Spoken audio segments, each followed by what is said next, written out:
Fala rapaziada, quem tá falando é o Felipe Freitas. Fala galera, quem tá falando aqui é o Bezão. E esse é o canal Gold Sport. E hoje, rapaziada, mais um top 5. Dessa vez, top 5 vezes que a FIA foi hipócrita, cara. A gente veio trazer polêmica aqui. Mais uma vez, inspirado nos eventos do final de semana que passou, né, que teve um probleminha ali perto do autódromo, né? Ainda bem que foi só um probleminha, né? Coisa totalmente ali fácil de resolver e tudo mais, né? Então, galera, sem mais delongas, vamos para nossa lista. Mas antes eu vou pedir para você curtir, comentar aí, se inscrever no canal e compartilhar, né, galera? Que é sempre muito importante pra gente. Dê sua sugestão aí de top 5, cara, pra gente estar trazendo aqui pra vocês. O primeiro caso da nossa lista é um caso bem grave, né? A FIA realizou uma corrida em 1985 na África do Sul sobre o regime do Apartheid, né? O Apartheid, para quem não sabe, era um regime racista, né? Separatista, onde dava privilégios às pessoas brancas na África do Sul e tirava diversos direitos de pessoas negras naquele país. E a FIA achou que seria interessante fazer um GP lá. Já tinha um GP, né? Já tinha, na verdade, corridas acontecendo na África do Sul. 85 foi o último ano, só que realmente não era o momento, não era nem um pouco oportuno para a Fórmula 1 estar lá, e era uma coisa gravíssima que acho que nesse momento o esporte ele tem que estar lá para somar, não para estar à parte disso, né? Exatamente, você não pode deixar as coisas que acontecem ali em toda uma nação de lado, né? A gente tem o exemplo desse ano e tudo mais, onde a FIA se posicionou ali no momento, faltou posição da FIA. E na segunda colocação, justamente o fato que inspira esse vídeo, né? O GP da Arábia Saudita desse final de semana. Mas as polêmicas com a Arábia Saudita já começam no ano passado. Na real, começa quando eles anunciaram que ia ter corrida lá. Exatamente. Devido a, mais uma vez, as coisas que acontecem naquele país, né? Onde se existe também uma política extremamente rigorosa de acordo com os direitos das mulheres, onde basicamente eles inexistem, né? As mulheres já há pouco tempo foram liberadas a dirigir na Arábia Saudita. Exatamente. Fora as diversas coisas, fatos que ocorrem lá, que não vale a pena ficar citando aqui. Recomendo que vocês busquem fontes mais preparadas do que a gente para obter as informações. Você quer falar mesmo? Fala o que aconteceu esse ano, por favor. Assim, só o ano passado ele foi repleto de polêmicas com o GP, como você bem disse, desde quando foi anunciado já tinha muita polêmica. Teve um momento ali que teve uma tensão até entre a Arábia Saudita e a FIA e as equipes, porque eles começaram a lançar manual de vestimentas para as equipes, que só não podia usar bermuda, que, sabe, era uma coisa assim. Começavam a querer impor uma coisa na Fórmula 1 que nunca teve, e pilotos se posicionaram contra, foi uma confusão, e realmente foi um GP muito controverso. E desse ano não foi diferente, né? Na sexta-feira, enquanto estava rolando o treino, né, houve um lançamento de míssil a 10 km do autódromo, 10, 11 km do autódromo, na fábrica da Aramco, que é até patrocinadora da Fórmula 1. Pois é. A autoria do atentado em si foi por radicais iemenenses, falei certo? Iemenitas, desculpa. A autoria foi deles, né? Eles reivindicaram, quer dizer. E aí ficou aquela questão, vai ter corrida, não vai ter, como é que vai ser? E a Fórmula 1, diferente do que teve na Rússia, ela teve uma posição meio difícil ali, né? Assim, falou, não, vai ter. Na sexta-feira os pilotos ficaram numa reunião que terminou tarde pra caramba. Todo mundo foi lá pra reunião pra justamente falar. Teve piloto que não queria correr. E no final a decisão foi, vamos correr. Quem não quiser correr não precisa, não vai ser punido, mas nós vamos correr. Só que assim, a posição, perguntaram pro Domenicali. Domenicali, para quem não sabe, é o CEO da Fórmula 1, então chefão, né? Manda-chuva. Por sinal. Ele entrou tem, sei lá, 2 anos, né? Muito tempo. Perguntaram para ele, Domenicali, e aí, é seguro correr aqui? E aí ele deu uma bela resposta que deu segurança para todo mundo, que é, se nós estamos aqui, é seguro. Pois é, né? Melhor que eles são o Marco. O Marco resolveu falar mais besteira do que ele já fala. Falou que o México é tão perigoso contra a Arábia Saudita, né? Foi tendo um piloto mexicano na equipe dele, né? Só fala besteira. Cara, impressionante. Indo agora pra nossa número 3, né? Cara, é impressionante como virou um meme. Isso virou um meme. Das motores adulteradas da Ferrari, que a FIA cansou de passar pano, na real, né? Não é só esse caso, mas a gente vai falar em específico do de 2019. Cara, de 2018 tinha sido extremamente polêmico, né? As pessoas já suspeitavam de alguma coisa diferente ali. E em 2019 a FIA resolveu realmente passar o pano. Galera, tem alguma coisa alterada? Tira essa porcaria daí e corre com o que tem, pelo amor de Deus, e segue a vida. Cara, é muito difícil falar, porque eu gosto muito da Ferrari, sou torcedor da Ferrari, mas, 2019 foi ridículo, patético, cara. Foi ridículo. Os caras roubaram, a FIA descobriu, pegou, e aí só falou, tira aí, fica uns aninhos aí na sarjeta e tal, e depois você volta, tá tranquilo, não vamos fazer mais nada. Caralho, só que, brincadeira, cara. Isso pega muito mal para a Fórmula 1, tanto é que a FIA não divulgou qual foi o problema encontrado no motor da Ferrari, o que é muito grave. Ninguém vai ficar sabendo disso. Não, ninguém vai ficar sabendo, só se alguém vazar o documento lá. Pois é. Mas já é difícil. Mas assim, isso é grave, porque isso fala da transparência da Fórmula 1, transparência da FIA e até das outras equipes. Muitas equipes podiam até, por exemplo, equipe grande, por exemplo, Mercedes podia sair da Fórmula 1, pela a forma como a Ferrari foi tratada, enfim.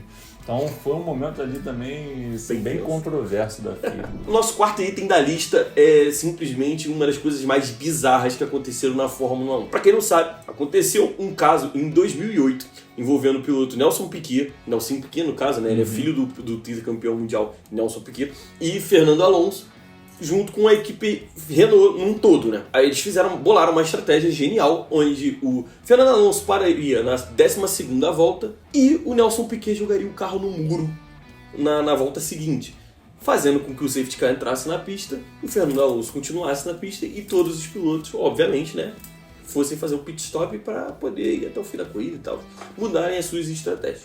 O nome desse caso ficou conhecido como Crashgate. E os envolvidos foram, já citados, Nelson Piquet, Fernando Alonso, Flávio Briatore e o Pat Symonds, que tiveram as seguintes penas, isso já em 2009, quando o Nelson Piquet resolveu delatar. O Briatore foi banido para sempre da Fórmula 1, o Pat foi banido por 5 anos, o Alonso foi absolvido por falta de provas e o Nelson Piquet foi absolvido por ter sido delator. Foi tipo uma delação premiada. Exatamente. Dito isso, a FIA resolveu anunciar que o Briatore voltaria a trabalhar na Fórmula 1. Foi uma coisa assim inacreditável de ler. Saber que o Briatore estava voltando num dos maiores escândalos da Fórmula 1. E sempre que acontece esses escândalos, isso fala contra a categoria. Não fala contra o Briatore, contra o Alonso, contra a Renault, porque eles seguiram a vida. O Alonso até a gente não pode nem falar que foi ele o culpado, porque ele foi absolvido por falta de prova. Então não podemos aqui insinuar nada que não seja uma mentira, né? Mas de qualquer forma, isso fala contra a Fórmula 1. Você está dando a chancela para um cara que roubou na Fórmula 1. Sim. Né? Foi punido por isso. Foi punido, exatamente. Ele roubou, foi voltar para a Fórmula 1. Pô, desculpa, cara. Como é que você deixa um cara assim? Não faz sentido. Ele fez mal para a Fórmula 1. Sim, cara. Ele destruiu uma temporada. Ele tirou, por exemplo, o Crashgate, ou Singapura Gate, também como é conhecido, foi importante na disputa do título do Massa. Então, olha só como é que essas coisas vão caminhando, vão subindo. Tanto que o Massa até hoje ele não gosta de falar desse momento. Porque foi uma coisa complicada. E você tira a legitimidade ali do seu próprio julgamento, né? Porque você julgou aquele cara, você puniu ele e você simplesmente rasga aquilo que você fez. Exatamente. Ou seja, regras, mas só para alguns. E chegando ao quinto item da nossa lista está o ano de 2021. Justamente isso. É um ano repleto de polêmicas, onde que em 90% das polêmicas a FIA não soube lidar e sempre agiu de forma contraditória nas suas decisões. Foi assim, teve de tudo, né? Teve polêmica nas decisões de punição, Sim. Né? Teve polêmica na decisão do campeonato, teve polêmica na condução de um GP, foi uma confusão, assim. Primeiro de tudo, a gente vai falar, não tem como não falar, Abu Dhabi. Confusão. Foi patético, destruiu o campeonato, que foi perfeito por parte dos pilotos e das equipes. Teve a questão dos acidentes do Hamilton com o Verstappen em Silverstone, no Brasil, a diferença das punições, sabe? Um era punido de uma forma, o outro fazia a mesma coisa, era punido de outra forma. Teve a punição também que não rolou pro Max no Brasil, quando ele jogou o Hamilton para fora. Eu sei que o pessoal gosta de falar, mas não foi bem assim e tal, mas a regra é regra, cara. Não tem muito que a gente fugir da regra, não. Então se na regra tá que ele jogou pra fora, ele tinha que ser punido porque jogou pra fora. Não tem jeito. Coloca gelo aí também, que foi uma confusão, né? Não, exatamente. Totalmente confuso. Totalmente confuso. Com os pilotos... Sim, e pô, acho que GP da Bélgica, cara. Pô, aquilo ali... GP da Bélgica foi coisa de maluco. A gente teve um amigo que foi no GP da Bélgica. A gente ia ter um correspondente no GP de Spa-Francorchamps. E ele ficou lá 4 horas debaixo de chuva e não viu o GP. Um abraço pro Guinha, né? Pô, a gente vai estar assistindo esse vídeo. Grande abraço pra ele. Ele sofreu, ele tava narrando pra gente lá, Coitado, cara. Mandando no grupo o que tava acontecendo. Só que, cara, aquilo ali foi um desrespeito imenso ao público que tava voltando na Fórmula 1. O público estava voltando. Foi, acho que a primeira corrida com um grande público, uma coisa assim. Mas de qualquer forma, foi um desrespeito. E, pô, eles fizeram o público ficar 4 horas debaixo de chuva para dar 3 voltas para valer pro campeonato. Pô, brincadeira, faz cara. Sentido. Adiava a corrida, fazia qualquer coisa, mas entregava o que estava sendo pago. Falava a verdade, galera, olha só, hoje não tá em situação de disputa e não vai rolar, porque eles deram volta com safety car, não foi nem assim, vamos jogar os pilotos lá e deixar eles morrerem. Pois é. Não, eles deram volta com safety car, né? Então assim, já sabiam que não ia rolar. Então, pô, falava, daqui a pouco, ano que vem, a gente, enfim, dá um jeito. Mas, pô, deixaram o público lá 4 horas debaixo de chuva é brincadeira. Brincadeira, fia. Porra, se atenta. E a nossa menção honrosa fica para o Canadá em 2019, que também foi repleto de memes, ficou repleto de memes, quando o Sebastian Vettel venceu aquela corrida, né? Vamos falar a verdade aqui. Ele venceu aquela corrida. Porém, ele foi punido pela FIA por uma manobra ilegal, quando o Lewis estava atacando ele, né? E ele ficou sem espaço, realmente não tinha por onde passar, e teve que cortar a pista, né? Dito isso, ele tomou 5 segundos, não foi nem um devolva a posição, nem nada, não. Ele tomou 5 segundos de punição, não conseguiu tirar a distância para o Hamilton, que ficou mantendo, né? Ficou administrando ela e acabou saindo vencedor desse GP, né? Do GP do Canadá. Dito isso, ele ficou puto da vida.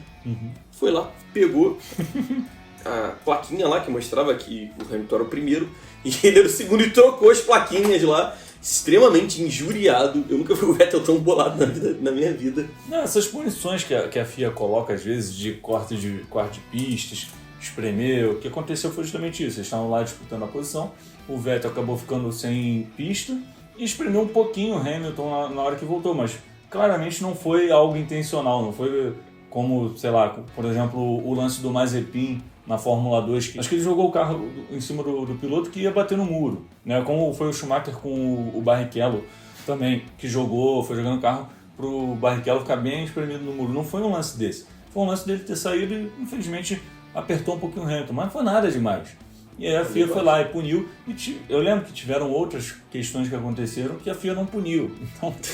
E aí, obviamente, o Vettel ficou chateado porque ele ganhou a mesma corrida e, pô, foi tirada a vitória dele. Esse lance da placa é maravilhoso. E o que é engraçado é que ele estava entrando na sala, aí ele falou, não, eu não vou deixar aquilo não. Aí pegou a placa. Ele veio andando bem bolado, parecendo até uma criança quando tá puta da vida. Muito engraçado, cara. E a nossa segunda menção honrosa fica a respeito das mudanças de corte de curva, né, cara? Assim, é muito comum de acontecer mudança nos limites de pista entre sexta e domingo. E isso atrapalha toda uma corrida, todo o entendimento dos pilotos. Porque, como a gente já explicou da questão das estratégias, as coisas lá na Fórmula 1 são muito estudadas. A pista é estudada, a forma que você vai entrar na curva, que você não vai entrar. E os pilotos eles usam sim os limites de pista para eles poderem tirar um pouquinho mais do carro numa curva, saber que na outra curva ele tem que tirar menos. E aí essas mudanças que a FIA vai fazendo, isso vai atrapalhando o desenrolar da corrida. É claro que é comum que você defina uma coisa pelo computador e na vida real você perceba que o limite daquela curva, o limite daquela parte da pista está errado e que você tem que consertar. Isso é normal, mas a questão são mudanças excessivas, muito comuns, né, durante os finais de semana, e isso acaba atrapalhando o espetáculo. Então, rapaziada, por hoje é só. Espero que vocês tenham curtido a nossa lista. Não se esqueça de curtir, comentar aí, compartilhar, se inscrever. Deixa no comentário aí qual a lista que você quer ver. Exatamente, isso é muito importante. Muito importante pra gente. Beleza? Então, tamo junto, galera. Valeu! Valeu, galera. Um abraço.